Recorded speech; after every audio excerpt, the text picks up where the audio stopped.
LAUSD is hosting a National Coming Out Week for elementary. And at the end, they'll be having kids sign a form of allyship. We'll be having kids talk about people like Jazz Jennings, the transgender child, reading books like I Can Choose My Gender, like this red crayon book, and they'll be educating the kids on drag queens. As you can see, some of the lesson plans are for kindergarten through 3rd grade. LAUSD has a math proficiency rate of 30%. So instead of focusing on math proficiency, they're teaching kids that they can be something that they weren't created to be. This is why it's so important that you make your voice known and you are understanding what your kids are learning in schools. I chose to respond to this because she made a good point. California is one of the bottom states when it comes to education. And we're sitting here spending millions of dollars across our state to teach these ideologies to children when we can't even get them to read or write.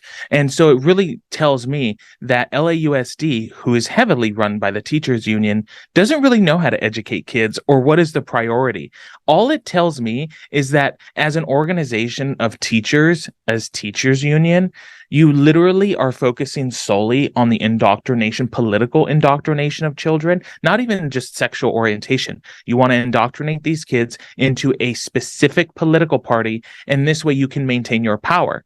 But that's also coming at the cost of children and their education. Because in my head, if the teachers union and the teachers were doing such a great job, why is our state at the bottom? Why are these students failing so hard? Now, we have some amazing teachers, but the overwhelming majority for our state aren't doing a good job. And you see this in our proficiency test with our students. You see this in our graduation rates with our students. And across the state, we're doing horribly at educating students into this world. So you guys are directly affecting these generations that are coming up because you want to maintain your power for a political party.